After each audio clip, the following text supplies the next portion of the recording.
It's that severe for people that they can't even notice their nakedness. And then the Prophet ﷺ said the sun is brought so near that you could reach out and touch the sun. So everyone will be in their sweat in accordance with their deeds. Amongst them, the Prophet ﷺ said, are those that will be covered up to their ankles. And then amongst them are those who will be covered up to their knees. And amongst them are those who will be covered up to their waist. And amongst them are those, the Prophet ﷺ said, who will be drowning in their sweat. SubhanAllah.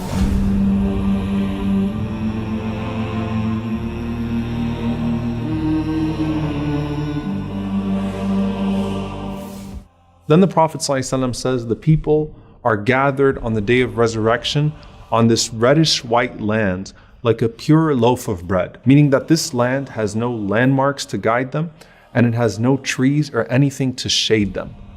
Then everyone is gathered, naked, barefoot, and uncircumcised, the way that they were born. And everyone only has their place in that gathering.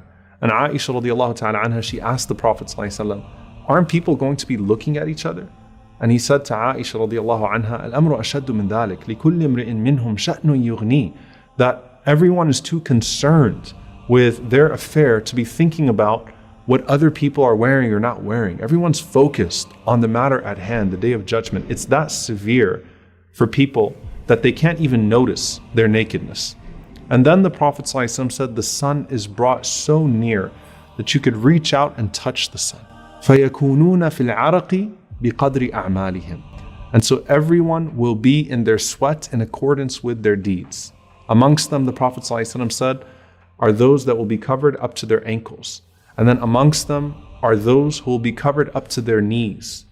And amongst them are those who will be covered up to their waist.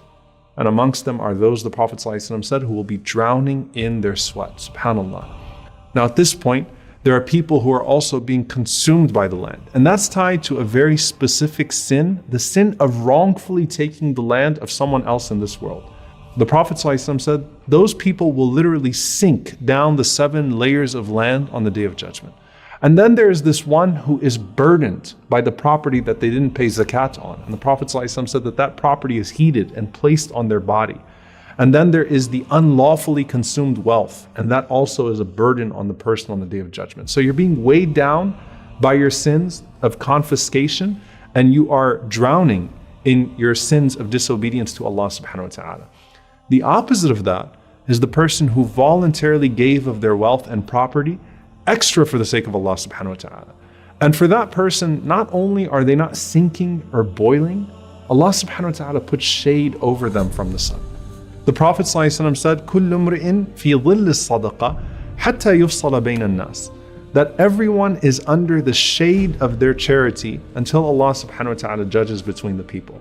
Now this is not referencing the shade of the throne of Allah subhanahu wa ta'ala, but it's the shade of your spending for His sake.